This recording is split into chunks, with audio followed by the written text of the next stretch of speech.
ಬಂದವಳೆ ಈ ದಿನ ಶ್ರವಣ ಪಂಚುಡು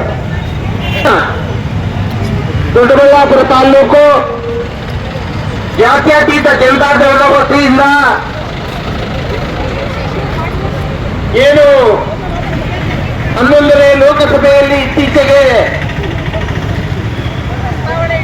ಮಹಿಳಾ ಮೀಸಲಾತಿಯ ಬಗ್ಗೆ ಪ್ರಸ್ತಾವನೆ ಆಗಿತ್ತು.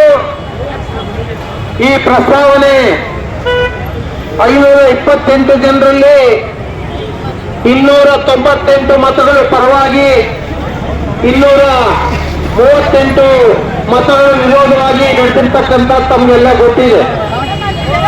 ನಾವೆಲ್ಲ ಕೂಡ ಮಹಿಳೆಯರಿಗೆ ಆದ್ಯತೆ ಕೊಡಬೇಕು. ಎಲ್ಲ ಮಹಿಳೆಯರನ್ನ ಪೂಜ್ಯ ಭಾವದಿಂದ ನಾವೇನು ಹುಟ್ಟಿನಿಂದ ನಮ್ಮ ಎಲ್ಲ ಆಚರಣೆಗಳು ಕೂಡ ಮಹಿಳೆಯರಿಗೆ ಪ್ರಾಶಸ್ತ್ಯವನ್ನು ಕೊಡ್ತಕ್ಕಂಥ ಧರ್ಮ. ಆದರೆ ಇವತ್ತು ರಾಜಕೀಯವಾಗಿ ಮಹಿಳೆಯರು ಮುಂದೆ ಬರಬೇಕು ಅಂತೇಳಿ ಹಲವಾರು ವರ್ಷಗಳಿಂದ ಈ ಒಂದು ಬಿಲ್ ಅನ್ನು ಪಾಸ್ ಮಾಡಬೇಕು ಅಂತಕ್ಕಂಥ ನಿಟ್ಟಿನಲ್ಲಿ ಚರ್ಚೆಗಳು ನಡೆದಿದೆ.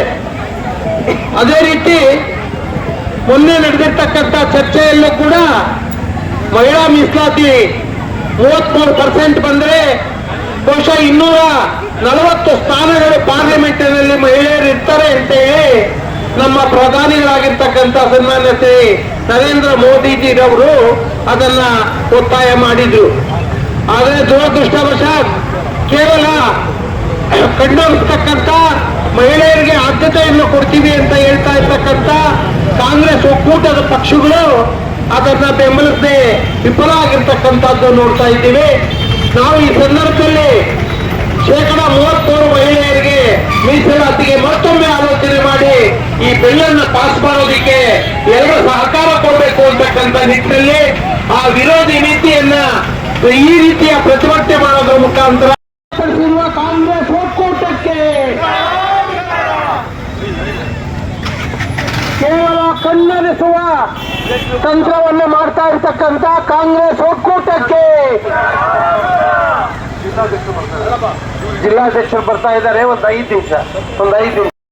ರಾಜ್ಯದ ಸರ್ವಾಂಗೀಣ ಅಭಿವೃದ್ಧಿಗೆ ಬೆಂಬಲಿಸಿ ದಿಗ್ವಿಜಯ ಭಾರತ ಪಕ್ಷ, ಇದು ನಿಮ್ಮ ಪಕ್ಷ.